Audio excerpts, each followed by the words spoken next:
Baik Bapak dan Ibu yang dirahmati oleh Allah, mari langsung kita buka lanjutan kajian kita surah 2 Al-Baqarah ayat 273. Sudah ketemu?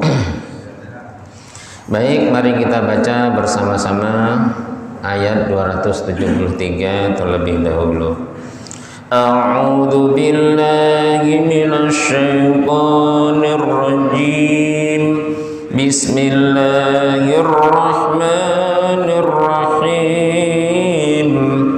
Lil fuqara'il ladzina uhsiru fi sabilillahi la yastati'una darban fil ard yahsabuhumul jahilu aghniya'a minat ta'affuf ta'rifuhum bisimahum la yas'aluna an-nasa ilhafa wa ma tunfiqu min khairin fa innallaha bihi alim. Shadaqallahul azim. Saudaraku jamaah sekalian yang dirahmati oleh Allah Subhanahu wa taala, pada ayat 272 Allah telah berfirman yang intinya bahwa Nabi diperintahkan Allah dakwah. Nabi diperintahkan Allah menyampaikan ayat-ayat atau wahyu Allah Subhanahu wa taala. Terutama 272 dan di atasnya itu adalah mengenai infak atau sedekah. Jadi Nabi menyampaikan bukan berarti Nabi memiliki kewajiban memberikan hidayah atau petunjuk kepada umat termasuk kita. Tapi yang benar adalah bahwa setelah Nabi menyampaikan, orang ikut, orang percaya, orang melakukan, itu bentuk hidayah. Itu semua semata-mata hanya karena dari Allah Subhanahu wa ta'ala. Karena memang pada kenyataannya setelah Nabi dakwah, tidak serta-merta seluruh umat, sahabat, keluarga ikut. Itu bukti bahwa betul hidayah itu adalah hak mutlak Allah Subhanahu wa ta'ala. Nah, apapun yang kita infakkan semua akan kembali kepada diri kita. Pahalanya kalau memang diterima oleh Allah dapat. Sebaliknya kalau tidak ikhlas, kalau riya tidak dapat. Ya dapatnya berarti kebalikan dari dapat. Dan juga kalau orang berinfak, khususnya kita, ibtighai wajhillah, harus benar-benar mencari ridho Allah, harus benar-benar karena Allah. Dan yang ketiga, apapun yang kita infakkan, apapun yang kita sedekahkan, yuwaffa, pasti akan diganti. Ini kegedean mic-nya kayaknya. Pasti akan diganti sebagaimana janji Allah Subhanahu wa ta'ala. Yang 700 kali lipat pasti akan didapat. Yang Allah berjanji diberikan ampunan, pasti akan diberikan ampunan. Yang Allah akan berikan al-hikmah, pasti akan diberikan al-hikmah. Nah, Bapak dan Ibu yang dirahmati oleh Allah Subhanahu wa ta'ala, nah sekarang infak itu, sedekah itu, dalam ayat yang tadi barusan kita baca, itu diberikan kepada lil fuqara'i, kepada orang-orang fakir, kepada orang-orang yang dibutuhkan. Di masa Rasulullah terutama orang-orang fakir ini adalah alladzina, yaitu mereka orang-orang para sahabat Nabi, uhsiru, di mana mereka para umat Nabi ini, sahabat Nabi ini terhalang, terikat, terkungkung. Bahasa Jawanya orang iso lapo-lapo. Jadi di situ aja. Kalau bahasa Inggrisnya ngedeplek. Tengok ya. Fi sabilillah, terutama di dalam jihad, perang di jalan Allah Subhanahu wa ta'ala. Karena Nabi memang kan dalam ekspansi agama, menyebarkan agama, dakwahnya, ada perangnya, ada perlawanan kaum musyrikin, kaum kafirinya, kaum munafikinnya. Nah, itu yang di dalamnya banyak orang-orang yang memang butuh infak, butuh sedekah. Maka mereka disuruh ngasih. Disuruh ngasih, perintah oleh Allah Subhanahu wa ta'ala. Nah, sekarang dikasih alasan oleh Allah Subhanahu wa ta'ala kenapa mereka disuruh ngasih. Coba, orang perang butuh biaya enggak?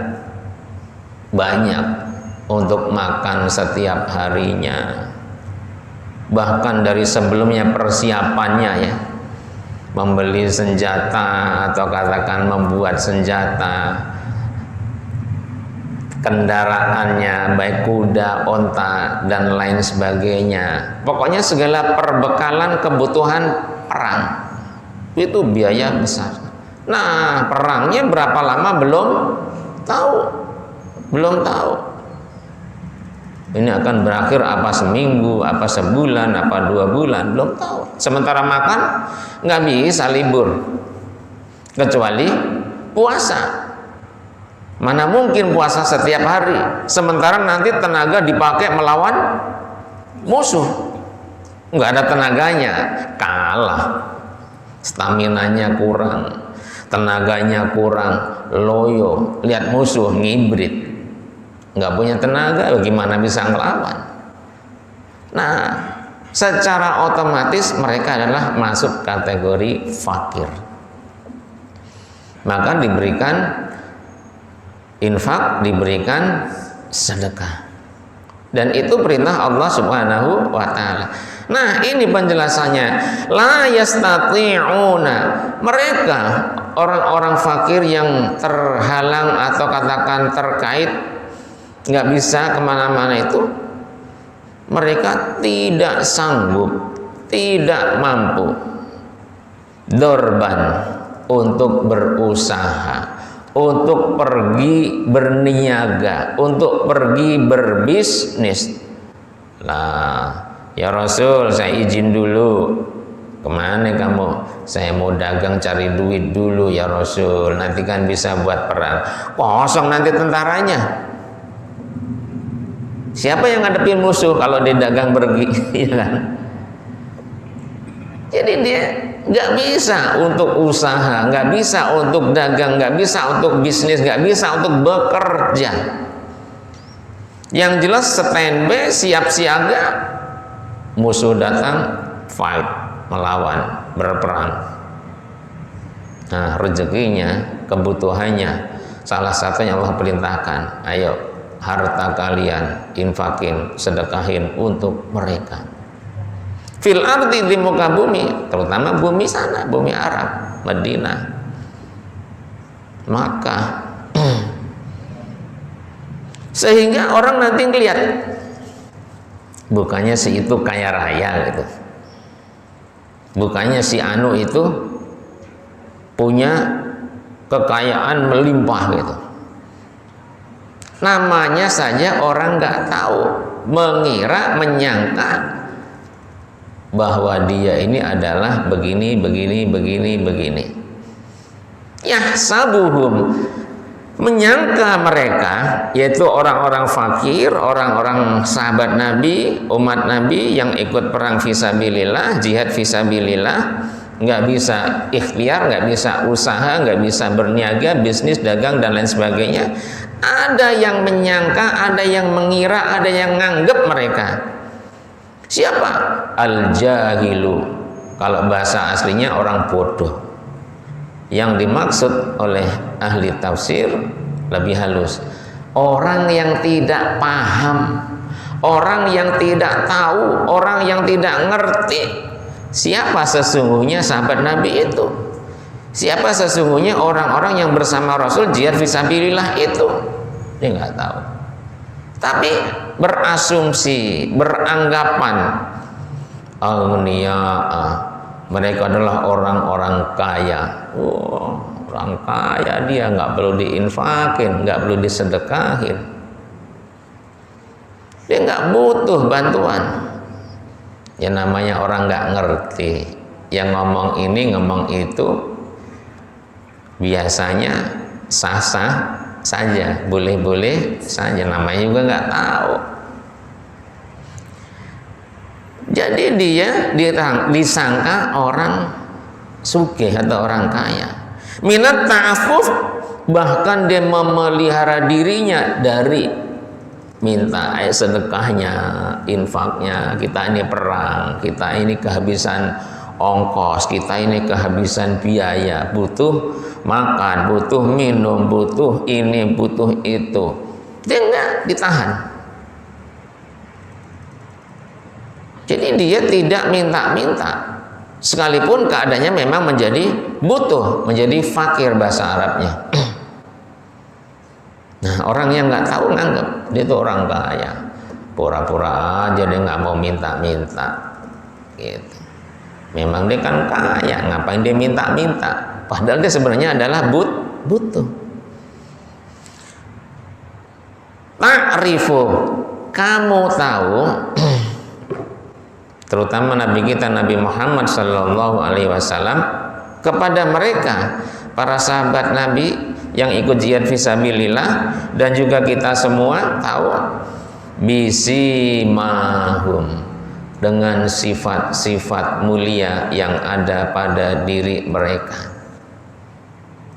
Dia memelihara dirinya, nggak mau jaluk-jaluk, nggak mau minta-minta.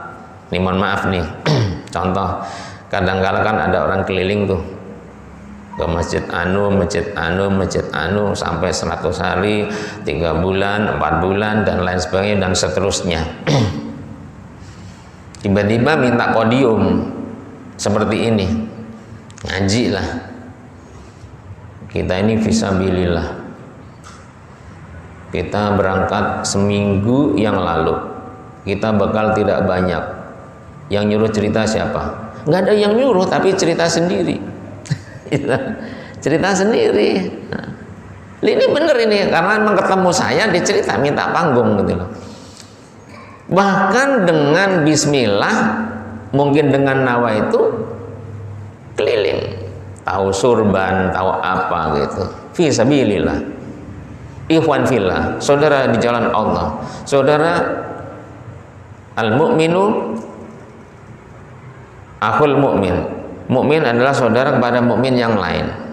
Jadi saling membantu.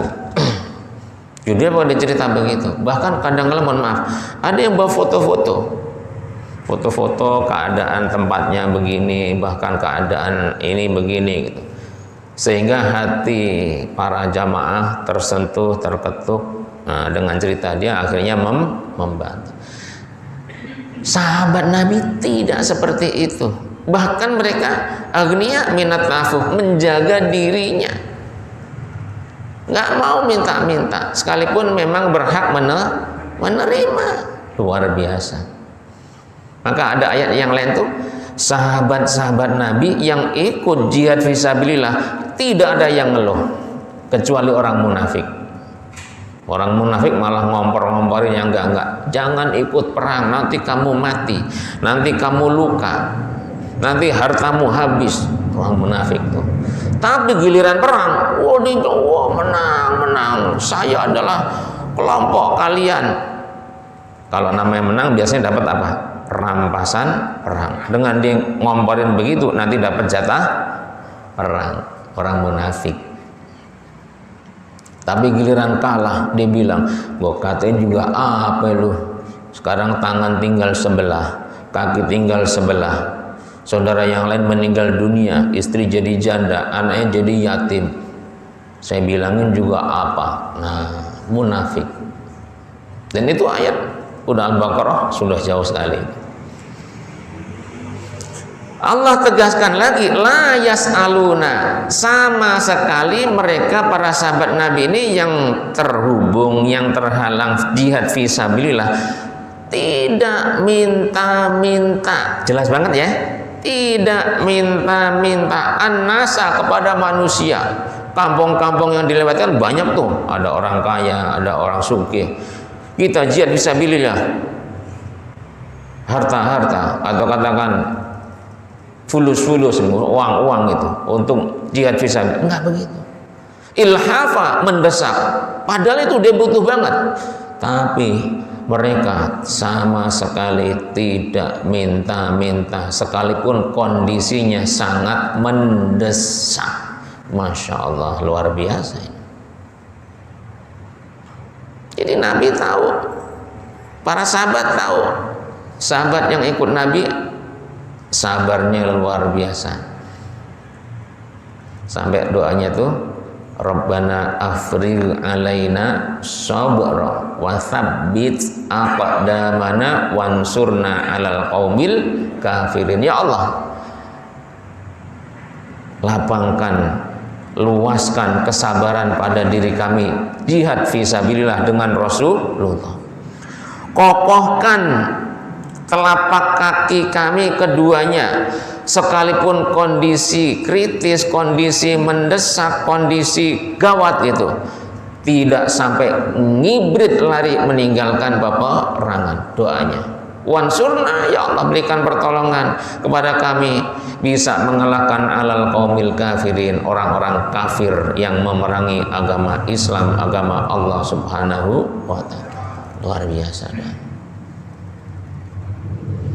Maka dari itu Allah tegaskan seperti ini, wa ma tunfiqu, kalian semua, kita semua, apapun yang kalian, apapun yang kita infakkan, kita sedekahkan, min khairin, kebaikan apapun, yang uang bentuk uang, yang makanan bentuk makanan, yang pakaian bentuk pakaian, dan lain sebagainya, apapun berupa kebaikan itu, fa innallaha, ketahuilah oleh kalian, oleh kita semua, bahwasanya Allah Subhanahu wa ta'ala alim, maha mengetahui. Jadi infak kita nggak ada yang sia-sia. Allah tahu, Allah janji yang ikhlas, yang tulus, yang ridho, yang memberikan infaknya yang baik-baik, tidak memilih yang buruk, tidak nyakitin siapapun, tidak ria. Itu seluruh janji Allah, 700 kali lipatnya siap, maghfirahnya siap, fadlahnya, anugerahnya siap, al-hikmahnya siap, karena Allah tahu. Tapi Allah juga tahu yang sebaliknya, yang tidak ikhlas, yang tidak tulus, yang ngasih yang jelek-jelek, Allah cuma sekedar perang, biarin aja kasih yang begini. Tahu semua.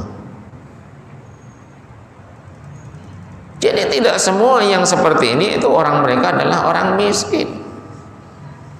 Sampai keadaan darurat dia nggak minta-minta sekalipun mendesak. Makanya Nabi menegaskan dalam sebuah hadis, apa sih miskin itu? Gitu. Ini diriwayatkan oleh Imam Bukhari dan Muslim.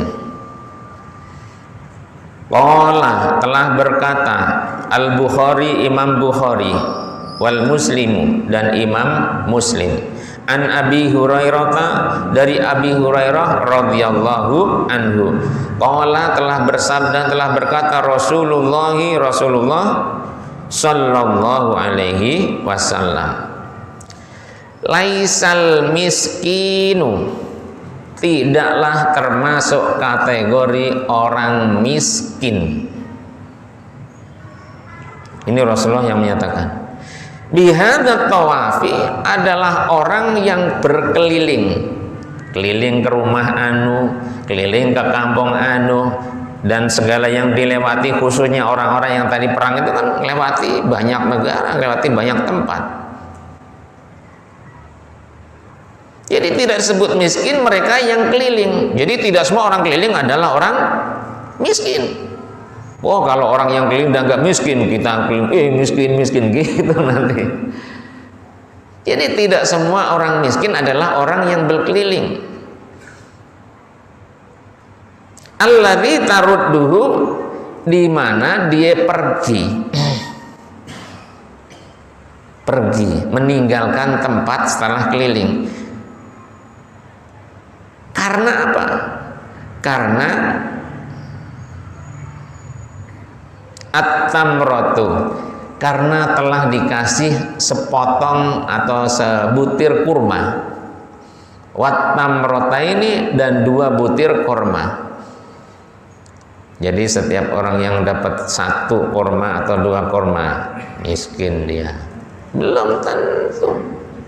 Itu ke Masjidil Haram, di pintu-pintu, bahkan di Masjidil Haramnya, di Masjid Nabawinya, wah banyak itu namanya kurma, banyak itu namanya minuman jahe yang enak, jahe Arab, khas Arab. Jadi kopi Arab, jahe Arab, enak banget, baunya sedap, enak, pokoknya enak deh pokoknya.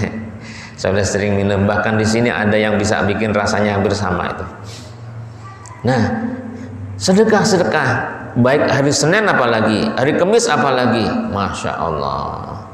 Kadangkala sudah ditempatin Pak, ditempatin di tempat kecil gitu kayak mangkok lah ya, isinya kurma. Dan orang Arab kalau milih kurma, namanya tempat sendiri, tahu mana yang bagus, mana yang biasa, mana yang dipilih kurma yang bagus. Dia bawa tremos, bawa roti, bawa kurma, gelar. Haji atau siapapun lah, ta'al sini penuh. Sebelah sana ada lagi haji ta'al sini. Yang Pak Haji ini yang udah ke sana pasti pernah ngalamin atau ketemu lah paling tidak. Jadi nanti di sini, sebelah situ, sebelah sana, banyak di antara orang keluarga yang menyediakan sajian kurma, minuman, kebab atau roti India atau roti Arab itu yang kepeng di suwek itu loh. Itu halal gitu. Nimbrung aja, datang aja dari mana saja, silakan. Nah, setelah dapat, apa dia dianggap miskin? Enggak, kata Nabi. Jadi bukan orang keliling dapat sepotong kurma, sepotong roti gitu kan, pergi dia adalah miskin, bukan. Atau walukmatu, saemploan. Jadi pas duduk disuapin. Halal haji, halal disuapin 1 kali. Halal haji 2 kali. Pergi. Bukan miskin. Itu siapa saja. Maka kemarin hadis yang kemarin saya sampaikan, malam-malam ada orang bersedekah kepada pezina, kepada orang kaya, bahkan kepada pencuri. Nah, di masjid isinya macam-macam. Ada orang sederhana, ada Pak Ustadz, ada Pak Kiai, ada mubalik, ada pembimbing, ada masyarakat, ada jamaah, banyak itu. Ada orang kaya ikut. Ya memang halal. Makanya nggak usah pilih-pilih kan kemarin gitu kan. Sedekah itu tidak hanya konsen kepada muslim saja, tapi seluruh siapapun. Mau kaya, mau miskin, mau muslim, mau non muslim, kasih. Agama apapun.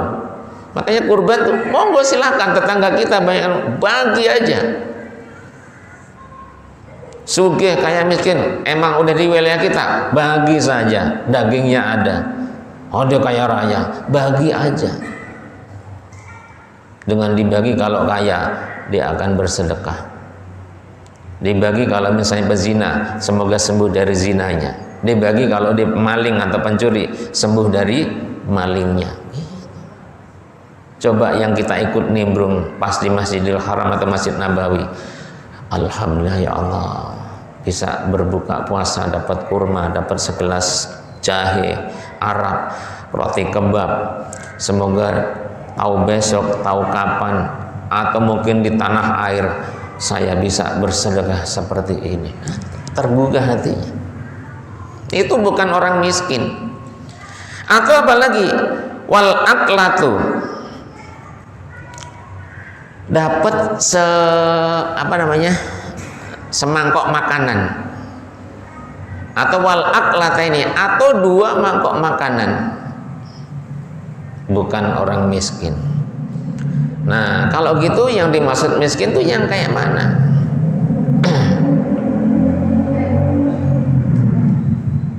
Walakinnal miskina, akan tetapi yang disebut orang miskin adalah alladzi, yaitu orang la yajidu, di mana orang itu tidak menemukan atau tidak memiliki ginan, kecukupan harta, kecukupan duit dan lain sebagainya.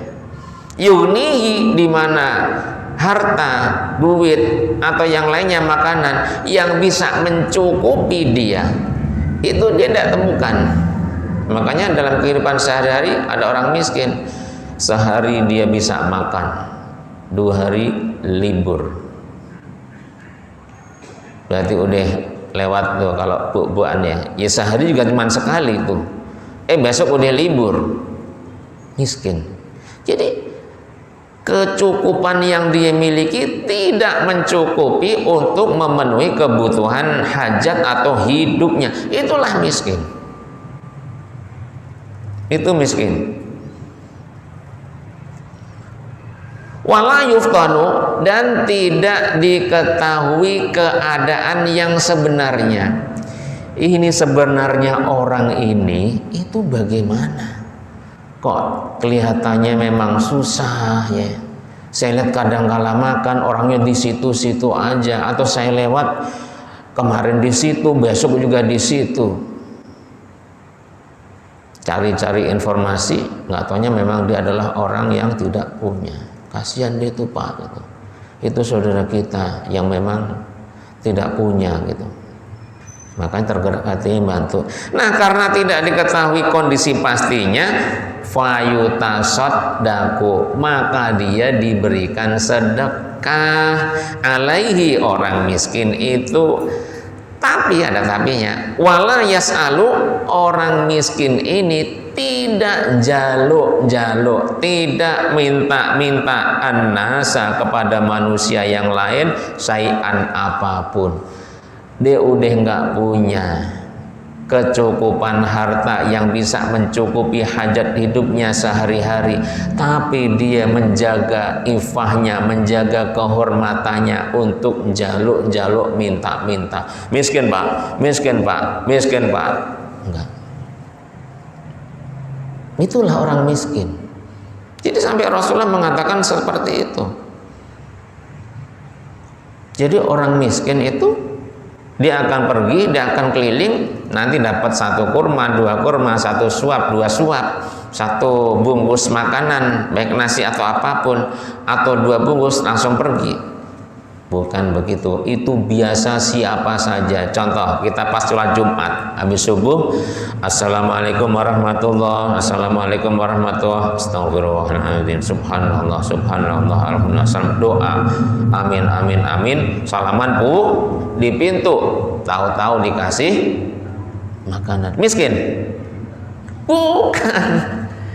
Ya kan dapat 1 bungkus masih itu. Bukan, kita bukan miskin. Jadi itu orang yang bersedekah hari Jumat, sedekah subuh di hari Jumat. Sering nggak di sini? Alhamdulillah. Soalnya saya subuh-subuh belum pernah ke sini tuh. Kalau di beberapa tempat tuh gitu, pas pulang tuh. Atau habis Jumatan juga gitu. Habis Jumatan selesai itu kan, tahu jadwal atau mungkin dia di jamaah gitu, pas pulang tahu-tahu dikasih bungkusan, dikresek gitu, nggak taunya makanan. Nggak taunya bubur kacang hijau, nggak taunya kolak. Wah, masya Allah, alhamdulillah, itu rezeki, itu orang sedekah. Maka sedekah apapun kepada siapapun sudah diterima oleh Allah Subhanahu wa Ta'ala, dengan catatan yang seperti kemarin: ikhlas karena Allah, tulus karena Allah, tidak nyebut-nyebut, tidak riya, tidak nyakitin orang. Itu pasti dapat. Jadi nggak ada ketentuan harus kaya raya yang disedekahi atau harus miskin yang disedekahi, harus fakir. Kalau ini Nabi ngasih tahu ada sahabat Nabi, umat Nabi yang ikut jihad dengan Nabi, mereka memang berhak atau butuh bantuan. Jadi sedekah dia sah dan halal dan diterima oleh Allah Subhanahu wa Ta'ala. Apalagi dia nggak minta-minta, menjaga ifahnya, menjaga kehormatannya. Maka Nabi Rasulullah SAW sampai bersabda dalam sebuah hadis yang lain seperti ini. Sebentar, saya bukain.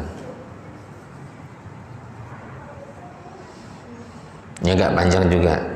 Qala Imam Ahmad, telah bersabda, telah berkata, yaitu Imam Ahmad, haddatsana Abu Bakar, telah bercerita kepadanya itu Abu Bakar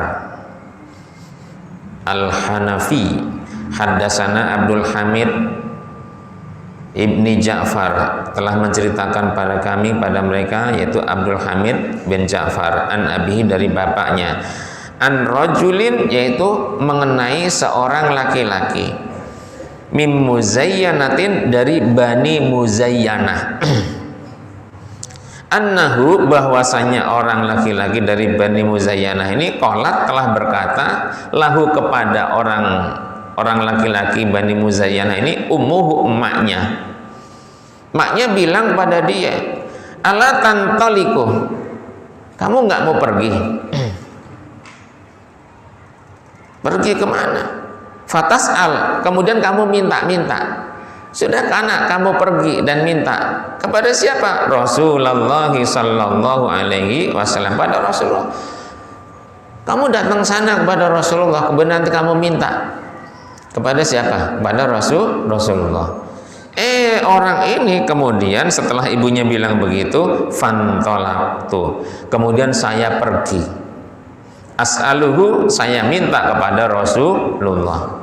Fawajadtuhu, saya menemukan Rasulullah qaiman, sedang berdiri, yakhlubu, khutbah. Ternyata dia ketemu Rasulullah lagi khutbah, lagi ceramah, lagi tausiah. Bagaimana dia minta, ya kan? Jadi Rasulullah sedang khutbah. Wa huwa yaqul, nah di sela-sela orang ini datang bertemu Rasulullah, tapi Rasul sedang khutbah, dia mendengarkan tausiah ceramah Rasulullah. Wa huwa Rasulullah yaqul, berkata, bersabda seperti ini. Waman, dan siapapun, istaifa, yang memelihara kehormatannya, bahasanya halus, terutama dari minta-minta, walaupun butuh, walaupun nggak punya, walaupun mendesak, tapi dia tahan, dia jaga, sehingga harga dirinya, kehormatannya terjaga. Orang yang seperti ini, kata Rasulullah, a'afahu, maka akan menjaga kehormatan orang yang memelihara dirinya dari minta-minta, Allah Subhanahu wa Ta'ala. Tak, gitu dia kaget. Mak saya nyuruh saya datang kepada Rasulullah, disuruh minta. Dijumpai Rasulullah sedang berdiri khutbah, yang isi khutbahnya aduh mengena banget kepada dia. Waduh, untung saya nggak jadi minta-minta, kan gitu kan ya. Dengar ceramah Rasulullah begitu, langsung matok, astagfirullahaladzim, dan juga langsung alhamdulillah dapat ilmu. Kemudian waman, dan siapapun orangnya, istagna, yang merasa cukup dengan kecukupan yang dia miliki, alhamdulillah, walaupun sedikit masih bisa menikmati makanan, bersyukur kepada Allah Subhanahu wa Ta'ala. Yang penting jangan sampai minta-minta. Jadi dia merasa cukup sedikit apapun atau seberapapun dengan yang ada yang Allah berikan, dia bersyukur.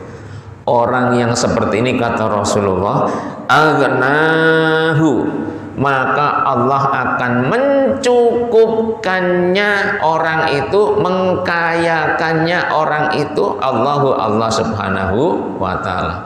Plong dia, alhamdulillah, masya Allah, luar biasa Rasulullah. Jadi kalau gitu saya harus mensyukuri apa yang sudah ada di rumah. Apa ini, walaupun sedikit, kepengen lebih, udah syukuri aja yang ada, itu Allah akan cukupkan.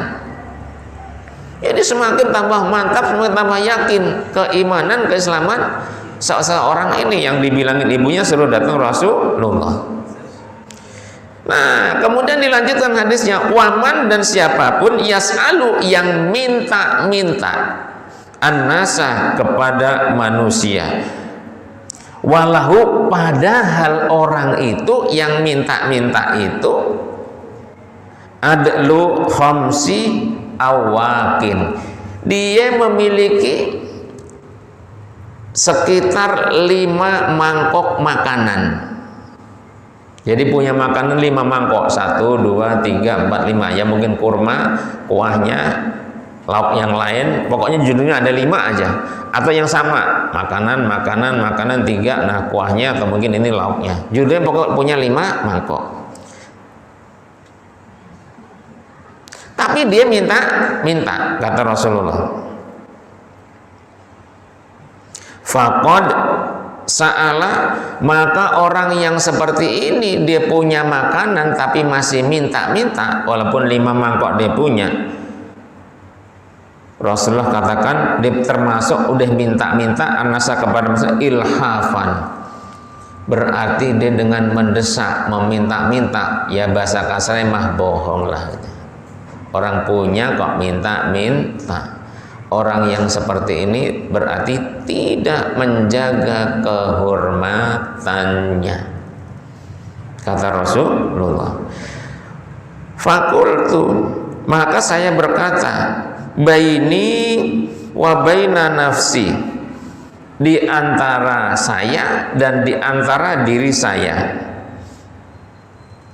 an-naqatu lanaqatun, yaitu memiliki onta, ya kan, li, untuk saya, khairun, itu lebih baik nilainya, min khamsi awakin, daripada 5 mangkok makanan. Lah onta kan gede, dia nilainya lebih baik daripada saya. Lah kalau saya sampai minta-minta, muliaan dia, saya hina jadinya. Kenapa? Telah menjatuhkan diri saya kepada perbuatan minta-minta. Jadi minta-minta itu memang satu perbuatan di mana perbuatan itu sebenarnya gitu loh, tidak baik.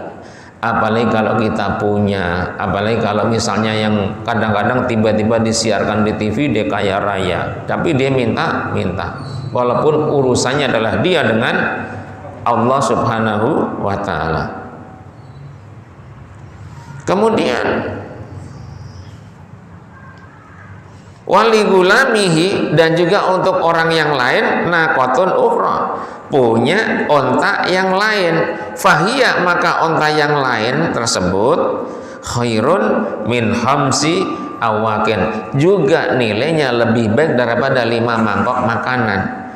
Nah, setelah dia melihat keadaan seperti itu, farajatu, maka saya kembali pulang, malam as'alu, tidak jadi minta-minta kepada Rasulullah. Tuh, dengar ceramahnya wes cukup, jadi jawabannya sudah dapat, Oh, kalau gitu jangan minta, ya dosa saya, sama saja saya menjatuhkan diri saya, kehormatan saya tidak saya jaga, ifah saya tidak saya jaga. Sampai mohon maaf tuh, ahli tasawuf saja menjaga ifah, menjaga muru'ah, jajan sembarangan, nongkrong di warung nasi, warung kopi, sama saja merusak ifah kita. Jadi ini ilmu tasawuf dan ilmu akhlak ya. Ta'limul muta'alim. Jadi kalau sudah, mohon maaf nih, Pak Haji, soleh, ustadz pula, kaya raya pula. Nah, hindari hal-hal yang seperti itu. Emang nggak boleh pergi ke warung? Boleh, monggo saja. Ke warung beli dibungkus bawa pulang. Nggak nongkrong di tempat. Ini kadang-kadang kan gitu. Pakai peci haji, pakai kaos kotang atau kaos oblong, nongkrong di warung, makan, sarapan, ngopi, gorengan dan sebagainya, asik sambil ngobrol, cerita, sambil chatting WA. Masya Allah. Hindari yang seperti itu. Jaga ifah kita, jaga muruah kita. Jadi kita ini punya malu apa enggak? Punya harga diri apa enggak? Bukan tidak kepengen bergaul. Jadi ada tempat di mana memang harus kita hindari. Menjaga kehormatan kita. Siapa yang menjaga kehormatan kita? Allah jaga kehormatan kita. Gitu. Itu siapa? Pak Ustadz itu. Kok dia suka di situ ya? Biasa memang kerjaannya begitu. Ngaji yang ngaji, nongkrong yang nongkrong, ngopi yang ngopi, di warung yang warung. Jadi orang nanti pada nilai sendiri tuh. Itu saya dapat waktu masih di sanawi sampai aliyah, dapat itu ilmu itu. Jadi menjaga ifah, menjaga muru'ah, kehormatan kita jaga. Apalagi minta lebih daripada itu. Sampai nanti di hari kiamat ada orang di mana orang itu Allah nggak mau lihat. Siapa? Peminta-minta. Allah nggak nganggap, Allah nggak dianggap tidak punya muka. Mukanya ditaruh di mana? Ya dari dulu muka ada di depan lah. Tapi karena sudah dihancurkan muka simbol kehormatan kita dengan minta waktu di dunia, di akhirat Allah hinakan dia. Allah tidak anggap dia. Lah kita pulang kemana? Kepada Allah Subhanahu wa ta'ala. Pulang pada Allah, Allah nggak mau ngakuin. Coba rugi nggak? Rugi. Tapi yang beramal soleh, yang beriman, beramal kan komplit tuh, termasuk ikhlas dan sebagainya. Allah ridho, kita pun ridho. Allah senang, kita pun senang. Diterima oleh Allah Subhanahu wa ta'ala. Masya Allah. Sampai Allah bilang, salamun alaikum bima sobartum. Selamat Anda, kesabaran Anda dalam melaksanakan perintah-perintah Allah Subhanahu wa ta'ala. Jadi ke surga itu dikasih selamat, yang ngasih selamat langsung Allah. Rasanya Allah, bahagianya, senangnya luar biasa. Maka ayo kita praktekkan dalam kehidupan sehari-hari seperti itu. Ke pasar silakan ke pasar, nggak jadi soal. Sebaik-baik tempat adalah masjid, seburuk-buruk tempat adalah pasar. Nek iso nek ring pasar ojo suwe-suwe. Lah terus yang satu komplain, saya ini pedagang lah, kalau cuma sebentar sopo sing tuku. Ya kan? Artinya bukan begitu, nggak sampai nginep lah, ya kan? Waktunya dagang selesai pulang, jangan ngelayap. Maknya nyari, ntar anaknya juga nyari, tetangganya juga nyari. Di mana tuh bapak nginep tuh di pasar tuh, agak pulang-pulang gitu. Misalnya. Ya Allah, waktunya cepat sekali. Demikianlah taklim kita, semoga manfaat pada kita semuanya. Amin amin ya rabbal alamin. Akhirul kalam, wassalamualaikum warahmatullahi wabarakatuh.